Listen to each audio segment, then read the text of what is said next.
کہ وہ اللہ تعالیٰ کے بندے ہوں. یعنی عیسیٰ علیہ السلام کو وہ اس چیز میں آر محسوس نہیں کرتے، بالکل اس چیز کا انکار نہیں کرتے کہ وہ اللہ تعالیٰ کے بندے ہیں، بلکہ وہ اقرار کرتے ہیں کہ وہ اللہ تعالیٰ کے بندے ہیں. اور اسی طرح جو اللہ تعالیٰ کے جو مقرب فرشتے ہیں ان کو بھی اس چیز میں آر نہیں ہے کہ وہ اللہ تعالیٰ کے بندے ہوں. یعنی عیسیٰ علیہ السلام، مسیح علیہ السلام اور اللہ تعالیٰ کے جو مقرب فرشتے ہیں وہ اللہ تعالیٰ کی بندگی کا اقرار کرتے ہیں. وہ اس بات کا اقرار کرتے ہیں کہ وہ اللہ تعالیٰ کے بندے ہیں. وہ اللہ تعالیٰ کے ساتھ نعوذ باللہ کوئی معبود نہیں ہے، بلکہ اللہ تعالیٰ کے بندے ہیں.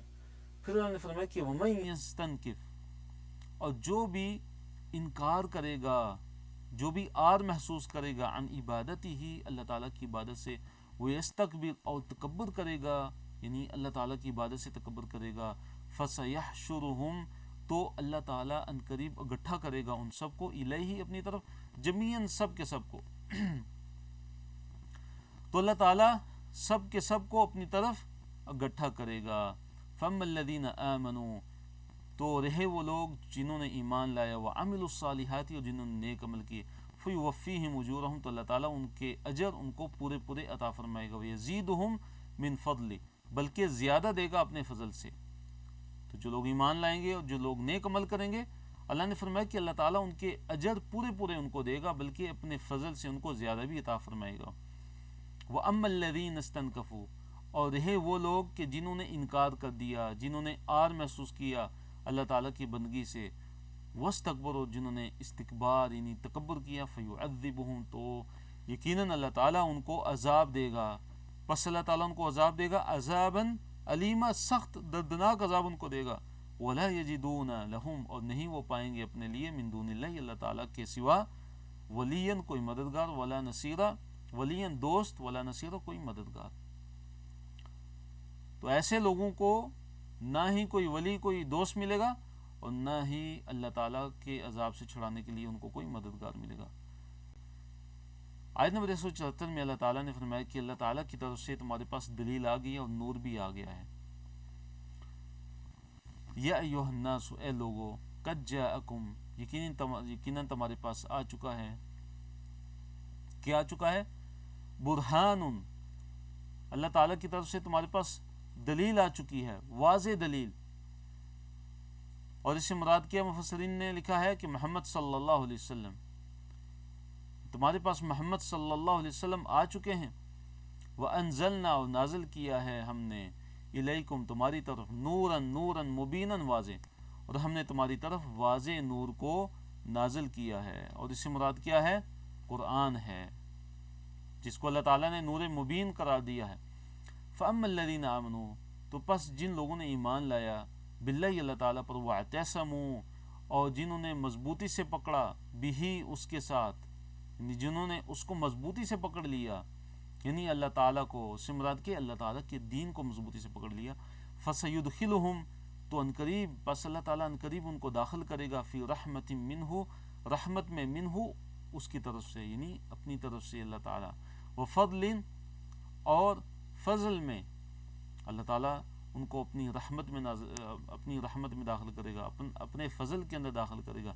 وَيَهْدِيهِمْ، اور اللہ تعالیٰ ان کو راستہ دکھائے گا، الیہ اپنی طرف، صراطا مستقیما، سیدھے راستہ. اللہ تعالیٰ ان کو اپنی طرف سیدھے راستے کی ہدایت بھی دے گا. جو لوگ ایمان لے آئیں گے اور جو لوگ اللہ تعالیٰ کے دین کو مضبوطی سے پکڑ لیں گے، اللہ تعالیٰ انہیں اپنی طرف سیدھے راستے کی ہدایت دے گا. ہمارا آج کا آخری صفحہ ہے،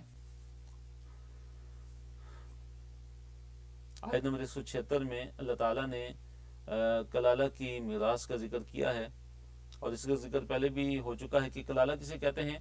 کہ من لا والد لہ ولا ولد، کہ جس کا نہ ہی والد ہو، جس کے نہ ہی والدین ہو اور نہ ہی اس کی اولاد ہو، اس کو کلالہ کہتے ہیں.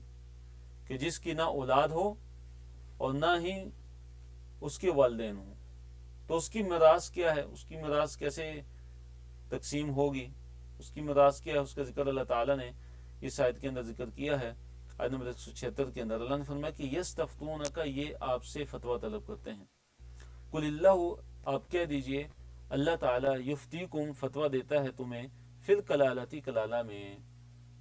اے نبی صلی اللہ علیہ وسلم آپ فرما دیجئے کہ اللہ تعالیٰ آپ کو کلالہ کے بارے میں فتویٰ دیتا ہے.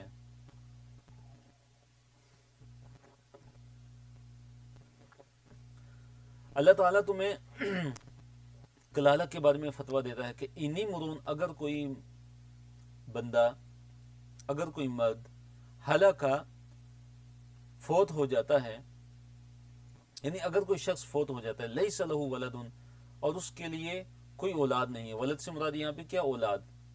اگر اس کی اولاد نہیں ہے، ولو اختن، اور اس کی ایک بہن ہے، فلہا نصف، پس اس کے لیے ہے نصف آدھا ما ترک، جو اس نے چھوڑا، یعنی اس کے ترکے میں سے اس کی جو بہن ہے اس کو آدھا حصہ ملے گا. جتنا بھی ترکہ ہے اس میں سے اس کو آدھا حصہ ملے گا.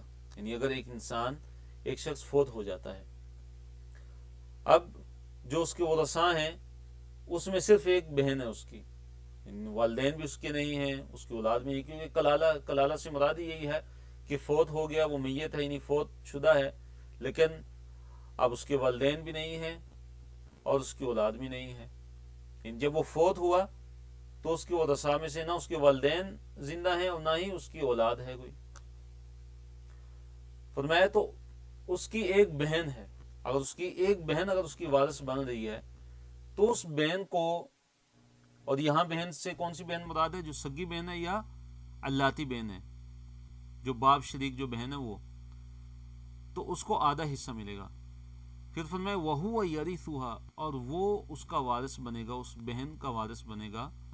یعنی اگر اس کی بہن اگر فوت ہو جاتی ہے اور یہ بھائی اس کا زندہ ہے، یعنی وہ جو بہن فوت ہوئی وہ بھی کلالہ ہے، یعنی اس کے نہ والدین ہیں اور نہ ہی اس کی کوئی اولاد ہے، تو وہ اگر فوت ہو جاتی ہے اور یہ اس کا وارث بن رہا ہے تو وہ یرثُهَا، تو یہ اس کا وارث بنے گا. ان لم یکن لہا ولد، اگر نہ ہو اس کا ولد یعنی اولاد، یعنی اس فوت شدہ جو اس کی بہن ہے، جو میت ہے، جو فوت شدہ وہ عورت ہے جو اس کی بہن ہے، اور یہ اس کا بھائی اس کا وارث بن رہا ہے، تو یہ اس کے سارے طریقہ کا وارث ہو جائے گا. اگر اس کی فوت شدہ جو بہن ہے، جو کلالہ ہے، اگر اس کی کوئی اولاد نہیں ہے تو. فَإِن، پھر اگر کانتا، اگر وہ ہوں دونوں، اثنتین، دو، فَلَهُمَا الثُّلُثَانِ، تو ان کے لیے ہے 2/3 مما، اس میں سے ترکہ جو اس نے چھوڑا. یعنی یہ جو کلالہ ہے جو فوت ہو گیا ہے، اب اس کے ورثاء میں اس کی صرف 2 بہنیں ہیں. اگر اس کی 2 بہنیں ہیں ورثاء میں تو ان 2 بہنوں کو 2/3 حصہ ملے گا. یعنی سارے مال کے 3 حصے کیے جائیں گے تو 2 حصے ان دونوں بہنوں میں برابر تقسیم کر دیے جائیں گے. وَإِن كَانُوا، پھر اگر وہ ہوں، اخوتاً، بھائی، یعنی اگر وہ بہن بھائی ہوں، رجالن، مرد، و نسان، عورتیں، یعنی جو کلالہ ہے فوت ہو چکا ہے وہ، اور اس کے ورثاء میں کون ہیں؟ اخوتاً، رجالن و نساءن، اس کے بہن بھائی ہیں، یعنی بہنیں بھی ہیں اس کی، بھائی بھی اس کے ہیں، تو پھر اس صورت میں اس کی وراثت کو کیسے تقسیم کیا جائے گا؟ کس رول کے تحت؟ کہ فَلِلذَّكَرِ، پس جو ان میں سے جو مرد ہے اس کے لیے مثل حظ، حصہ الانثیین، 2 عورتوں کے برابر. تو ایک مرد کا حصہ 2 عورتوں کے برابر ہوگا. یعنی کلالہ کی ورثاء میں اگر اس کے بہن بھائی ہوں، بہنیں بھی ہوں، بھائی بھی ہوں، یا مثلا ایک بہن ہے تو ایک بھائی ہے، یا 2 بھائی ہیں یا ایک بہن ہے، یا 2 بھائی ہیں، یہ 3 بہنیں ہیں، تو پھر اس صورت میں کیا ہوگا کہ سارا ورثہ جو ہے، وراثت جو ہے ان دونوں کے اندر تقسیم ہوگی. جو بہن بھائی ہیں انہی کے اندر تقسیم ہوگی، لیکن اس میں کیا قانون ہوگا کہ جو مرد ہے اس کو عورت سے دگنا ملے گا، اس کو عورت سے دگنا ملے گا. یبین اللہ لکم، اور اللہ تعالیٰ تمہارے لیے بیان کرتا ہے، کھول کھول کے بیان کرتا ہے، ان تضلوا، کہ تم کہیں گمراہ نہ ہو جاؤ. اللہ تعالیٰ کھول کے واضح طور پہ کیوں بیان کرتا ہے؟ کہ کہیں تم گمراہ نہ ہو جاؤ. واللہ، اور اللہ تعالیٰ بکل شیء، ہر چیز سے، علیم، اللہ تعالیٰ باخبر ہے. الحمدللہ یہاں پہ سورہ النساء مکمل ہو گئی ہے. اللہ سے دعا اللہ تعالیٰ ہم نے جو پڑھا اللہ اس پہ ہمیں عمل کرنے کی توفیق عطا فرمائے، اور اللہ تعالیٰ ہمیں اس پہ تدبر کرنے کی توفیق عطا فرمائے، غور و فکر کر کے اور اس پہ عمل کی توفیق عطا فرمائے. سورۃ المائدہ کا مختصر تعارف ہم جانتے ہیں کہ اس کا نام اور وجہ تسمیہ کیا ہے. دیکھیے جو سورۃ المائدہ ہے، مائدہ کا مطلب ہوتا ہے دسترخوان، مائدہ کا مطلب ہے دسترخوان. تو سورۃ المائدہ یہ مدنی سورت ہے اور اس کی آیات کی جو تعداد ہے وہ 120 ہے. اس سورت کا جو نام سورۃ المائدہ اس آیت کی جو آیت نمبر 114 ہے اس کی نسبت سے رکھا گیا ہے. موضوعات کیا ہیں اس کے؟ پہلی بات تو یہ ہے کہ یہ ان صورتوں میں سے ہے کہ جو بالکل آخر میں نازل ہوئی، جو سب سے آخر میں نازل ہونے والی صورت ہے ان میں سے ہے. اور اس کے موضوعات میں سے کیا کیا کون کون سے موضوعات ہیں کہ شریعت کے احکام اور مسائل کا اس صورت کے اندر ذکر ہے. اسی طرح اہل کتاب کے واقعات کا ذکر ہے، اور اس صورت کے اندر جو عقائد ہیں ان کا بھی ذکر کیا گیا ہے. اور صورت کی ابتدا میں مختلف جانوروں کے حلال اور حرام ہونے کا ذکر ہے. اور اسی صورت میں وہ آیت بھی ہے کہ جس میں دین کی تکمیل کا بھی ذکر ہے، اور آخر میں نازل ہونے کی وجہ سے اس صورت کا کوئی حکم منسوخ بھی نہیں ہے. ہم آیت نمبر 1 کی طرف آتے ہیں. اللہ رب العالمین نے ارشاد فرمایا کہ یا ایھا الذین آمنوا، اے وہ لوگوں جو ایمان لے آئے ہو، اوفو، پورا کرو، بالعقود، جو عہد ہیں، عہدوں کو، عہد و پیمان جو تم نے کیے ہوئے ہیں ان کو پورا کرو. اوفو دیکھیے وفا سے ہے، اسی سے ہم کہتے ہیں ایفاء عہد، عہد کو پورا کرنا. تو عقود عقد ان کی جمع ہے، یعنی اے وہ لوگوں جو ایمان لے آئے ہو وہ عقود کو پورا کرو، یعنی عہد و پیمان کو پورا کرو. جو عہد ہیں تمہارے ان عہدوں کو پورا کرو. اور اس سے مراد کیا ہے کہ جو احکام شریعت ہیں ان کو بھی پورا کرو، اور آپس میں جو تم نے عہد و پیمان کیے ہوئے ہیں ان کو بھی پورا کرو، اور وعدہ خلافی مت کرو، وعدوں کو مت توڑو. احلت لکم بہیمۃ الانعام، تمہارے لیے حلال کیے گئے ہیں بہیمۃ الانعام، جو چوپائے ہیں وہ تمہارے لیے حلال کر دیے گئے ہیں.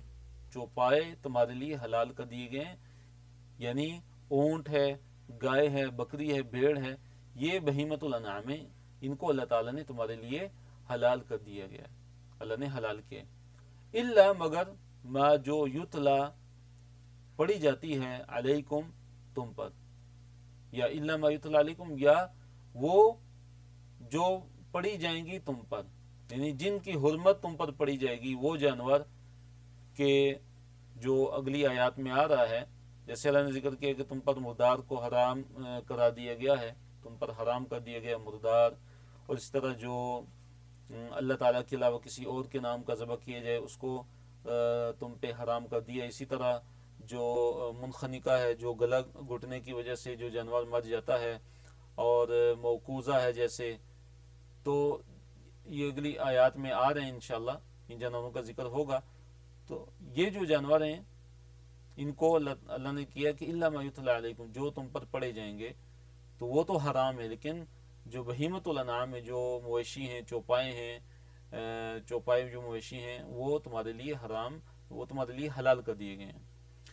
غیر محل الصید، کہ اس حال میں کہ شکار کو حلال جاننے والے تم نہ ہو، وانتم حرم، کہ تم احرام کی حالت میں ہو، یعنی احرام کی حالت میں تم نے شکار کو حلال نہیں جاننا، شکار کو حلال نہیں سمجھنا. یعنی احرام کی حالت کے اندر تم حج کا تم نے احرام باندھا ہوا ہے، تم نے عمرے کا احرام اگر باندھا ہوا ہے، تو اس صورت میں تم شکار نہیں کر سکتے. اسی طرح جو حرم مکہ ہے، حرم مدینہ ہے، اگر کوئی انسان احرام کے اندر نہیں بھی ہے تو وہ شکار نہیں کر سکتا، نہ ہی شکار کرنے والے کی مدد کر سکتا ہے. حدود حرم میں وہ شکار نہیں کر سکتا. اللہ نے فرمایا کہ ان اللہ، بے شک اللہ تعالیٰ، یحکم، اللہ تعالیٰ فیصلہ کرتا ہے، ما یرید، جو وہ اللہ تعالیٰ چاہتا ہے. آیت نمبر 2 میں اللہ تعالیٰ نے کیا ذکر کیا کہ اللہ تعالیٰ کے جو شاعر ہیں، جو شاعر اللہ ہے، ان کی بے حرمتی تم نے نہیں کرنی ہے۔ اللہ تعالیٰ کے شاعر اور اسی طرح حرمت والے مہینوں کی جو بے حرمتی ہے وہ نہیں کرنی۔ اور آخر میں یہ حکم دیا کہ نیکی اور تقوی کے کاموں میں ایک دوسرے کی مدد کرو، نیکی اور تقوی کے کاموں میں ایک دوسرے کی مدد کرو، اور جو گناہ کے کام ہیں اور جو زیادتی کے کام ہیں ان میں ایک دوسرے کی تم نے مدد نہیں کرنی۔ پھر اللہ تعالیٰ نے تقوی اختیار کرنے کا حکم دیا کہ واتقوا اللہ، اللہ تعالیٰ سے ڈرو کہ ان اللہ شدید العقاب، کہ بے شک اللہ تعالیٰ سخت عقاب والا ہے، سخت عذاب والا ہے۔ اللہ نے فرمایا کہ یا ایھا الذین آمنوا، اے وہ لوگوں جو ایمان لائے ہو، لا تحلوا، کہ مت حلال کرو، شاعر اللہ، اللہ تعالیٰ کے جو شاعر ہیں، اللہ تعالیٰ کی جو نشانیاں ہیں، جو شاعر اللہ ہیں، ان کو حلال مت سمجھو، ان کو حلال مت کرو۔ مطلب یہ ہے کہ ان کی بے حرمتی مت کرو۔ اللہ تعالیٰ کی جو شاعر ہیں ان کی بے حرمتی مت کرو۔ اور شاعر اللہ سے مراد کیا ہے؟ شاعر اللہ سے مراد اللہ تعالیٰ کے جو اوامر ہیں، اللہ تعالیٰ کی جو نواہی ہیں، جن چیزوں کا اللہ تعالیٰ نے حکم دیا ہے، جن چیزوں سے اللہ تعالیٰ نے منع کیا ہے، اور اسی طرح حج و عمرہ سے تعلق رکھنے والی جو چیزیں ہیں وہ بھی شاعر اللہ میں آتی ہیں، تو ان کی بے حرمتی نہیں کرنی۔ ولا الشہر الحرام، اور اسی طرح جو حرمت والے مہینے ہیں ان کی بھی بے حرمتی نہیں کرنی۔ اور حرمت والے مہینے کون کون سے ہیں؟ ذوالقعدہ، ذوالحجہ اور محرم، یہ 3 لگاتار ہیں۔ ذوالقعدہ یہ حرمت والا مہینہ ہے، اس کی بڑی حرمت ہے، اور اسی طرح ذوالحجہ ہے اور محرم، یہ 3 مہینے لگاتار ہیں حرمت والے، اور ایک جو چوتھا مہینہ ہے وہ رجب ہے۔ 4 مہینے حرمت والے ہیں، تو ان کی پاسداری کرنی ہے اور ان کی بے حرمتی نہیں کرنی ہے۔ ولا الہدیہ، اور جو حرم کی جو قربانی ہے، جو قربانی حاجی قربان کرنے کے لیے جن جانوروں کو ساتھ لے کے جاتے تھے اس کو ہدی کہتے ہیں، کہ وہ ان جانوروں کو حرم کے اندر قربان کرتے تھے، تو ان کی بھی بے حرمتی نہیں کرنی ہے۔ ولا القلائد، اور نہ ہی جو قلائد ہیں ان کی بے حرمتی کرنی ہے۔ قلائد کسی جمع ہے، قلادت ان کی جمع ہے، اور اس سے مراد کیا ہے؟ قلادہ کسے کہتے ہیں کہ جو پٹا جانور کے گلے کے اندر جو باندھا جاتا ہے اس کو قلادہ کہتے ہیں، یا جو گلے کے اندر جو جوتا اس ٹائم پہنایا جاتا تھا، جانور کے گلے کے اندر ڈال دیا جاتا تھا یا پٹا ڈال دیا جاتا تھا، اور وہ اس کو خاص کرنے کے لیے تاکہ پتہ چلے کہ یہ جانور جو ہے یہ ہدی ہے، یہ اللہ تعالیٰ کے گھر میں اس کو لے کے جایا جائے گا اور اس کو وہاں پہ قربان کیا جائے گا، اور ان کا بڑا احترام تھا۔ تو اللہ تعالیٰ نے ان کی حرمت کا بھی خیال رکھنے کا حکم دیا، اور خاص طور پہ ذکر کیا ولا الہدیہ، اور نہ ہی جو ہدی ہے، ولا القلائد، اور نہ ہی جو پٹے والے جو جانور ہیں جن کو پٹا پہنایا جاتا ہے، تو ان کی حرمت کا خیال رکھنا ہے، ان کی بے حرمتی نہیں کرنی۔ ولا آمین، اور نہ ہی ان کی بے حرمتی کرنی ہے جو قصد کرنے والے ہیں، یعنی جو آنے والے ہیں البیت الحرام، بیت الحرام کی طرف، جو اللہ تعالیٰ کے گھر کعبہ کی طرف آتے ہیں، جو اللہ تعالیٰ کے گھر کعبہ اس کا قصد کرتے ہیں، وہاں پہ حج کے لیے آتے ہیں، وہاں پہ عمرے کے لیے آتے ہیں، یبتغون، جو تلاش کرتے ہیں، جو چاہتے ہیں، فضلا من ربہم، جو فضل چاہتے ہیں، فضل کی تلاش میں آتے ہیں اپنے رب کی طرف سے، ورضوانا، اور اپنے رب کی خوشنودی کے لیے وہ آتے ہیں، اپنے رب کے فضل کو تلاش کرتے ہوئے اور اپنے رب کی خوشنودی کو تلاش کرتے ہوئے وہ اپنے رب کے گھر کعبہ کا قصد کرتے ہیں، کعبہ کی طرف آتے ہیں، تو ان کو اذیت نہیں دینی ہے، ان کو تکلیف نہیں دینی ہے، اور ان کی بے حرمتی نہیں کرنی ہے۔ وَإِذَا حَلَلْتُمْ، پھر اللہ تعالیٰ نے فرمایا کہ جب تم حلال ہو جاؤ، یعنی احرام کھول دو، مثلا عمرے کا احرام کھول دو، جب تم حج کا جب احرام اگر کھول دو، جب فاصطادوا، تو پس تم شکار کرو۔ جب تم عمرے کا احرام کھول دو یا حج کا احرام کھول دو تو تم شکار کرو۔ اس سے مراد کیا ہے کہ تمہارے لیے پھر شکار کرنے کی اجازت ہے. کیونکہ حالت احرام کے اندر جب ایک انسان احرام پہن لیتا ہے تو پھر اس کے لیے شکار کرنا جانور کا وہ ممنوع ہو جاتا ہے، وہ اس کے لیے جائز نہیں ہوتا. تو اللہ تعالیٰ نے اجازت دی ہے کہ جب تم احرام کھول دو تو تم شکار کر لو، یعنی تم اب شکار کر سکتے ہو، تمہارے لیے اس میں کوئی حرج نہیں ہے. وَلَا يَجْرِمَنَّكُمْ، اور نہ تمہیں آمادہ کرے، شَنَآنُ قَوْمٍ، دشمنی کسی قوم کی، ان صدوکم، کہ انہوں نے تمہیں روکا ہے، ان المسجد الحرامی، مسجد حرام سے. کس چیز پر آمادہ نہ کرے؟ کہ ان تعتدوا، کہ تم زیادتی کرو. اس سے مراد کیا ہے؟ کہ مشرکین مکہ نے تمہیں کعبہ میں داخل ہونے سے 6 ہجری میں روکا، انہوں نے تمہیں عمرہ نہیں کرنے دیا، اور انہوں نے زیادتی کی تمہارے ساتھ. تو تمہیں ان کی جو دشمنی ہے، ان کے ساتھ جو دشمنی ہے، وہ تمہیں اس بات پر مت ابارے کہ تم بھی ان پر زیادتی کرو. تو تمہارے لیے یہ جائز نہیں ہے کہ تم ان کے ساتھ زیادتی کرو. تو اس آیت کے اندر اللہ تعالیٰ نے اس زیادتی سے منع کیا اور پھر حکم دیا کہ وہ تعاونو، اور تعاون کرو آپس میں ایک دوسرے سے، علی البر، نیکی میں، والتقوی، اور تقوی میں، یعنی نیکی اور تقوی کے کاموں میں ایک دوسرے سے تعاون کرو. ولا تعاونوا، اور مت تعاون کرو، ایک دوسرے کی مدد کرو، ایک دوسرے کی معاونت مت کرو، علی الاثم، گناہ پہ، والعدوان، اور زیادتی پہ، یعنی گناہوں کے کاموں میں اور زیادتی کے کاموں میں ایک دوسرے کی مدد مت کرو، ایک دوسرے کے ساتھ تعاون مت کرو. تو کتنا بڑا عظیم اصول اس آیت کے اندر بیان ہو رہا ہے کہ ہم جب بھی ایک دوسرے کے ساتھ تعاون کریں تو ہم دیکھیں کہ کہیں ہم گناہ کے اندر تعاون تو نہیں کریں ایک دوسرے سے، کہیں ہم زیادتی کے کام میں ایک دوسرے کے ساتھ تعاون تو نہیں کرے. تو ہم نے تعاون کرنا ہے نیکی کے کام میں، ہم نے تعاون کرنا ہے تقوی کے کام میں. پھر اللہ تعالیٰ نے دوبارہ اپنے تقوی کا حکم دیا، واتقوا اللہ، اور اللہ تعالیٰ سے ڈر جاؤ، اللہ تعالیٰ کا تقوی اختیار کرو. ان اللہ، کہ بے شک اللہ تعالیٰ، شدید العقاب، بڑی سخت سزا دینے والا ہے. اللہ تعالیٰ بڑے سخت عقاب والا ہے. تو الحمدللہ ہمارا آج کا سبق یہاں پہ اختتام پذیر ہوا. تو دیکھیے، اچھا سیکھنے اور کورس سے بھرپور فائدہ اٹھانے کے لیے آپ یہ کیجئے کہ روزانہ کا سبق دہرائیے اور ساتھ ساتھ لکھیے بھی اور نوٹس کو بھی مکمل کیجئے. جو پڑھتے ہیں اسے کسی کو پڑھانے کی کوشش بھی کریں. کفار مجلس کی ہم دعا پڑھتے ہیں، سبحانک اللہم و بحمدک، نشہد ان لا الہ الا انت، نستغفرک و نتوب الیک. السلام علیکم ورحمۃ اللہ وبرکاتہ، وآخر دعوانا ان الحمد للہ رب العالمین.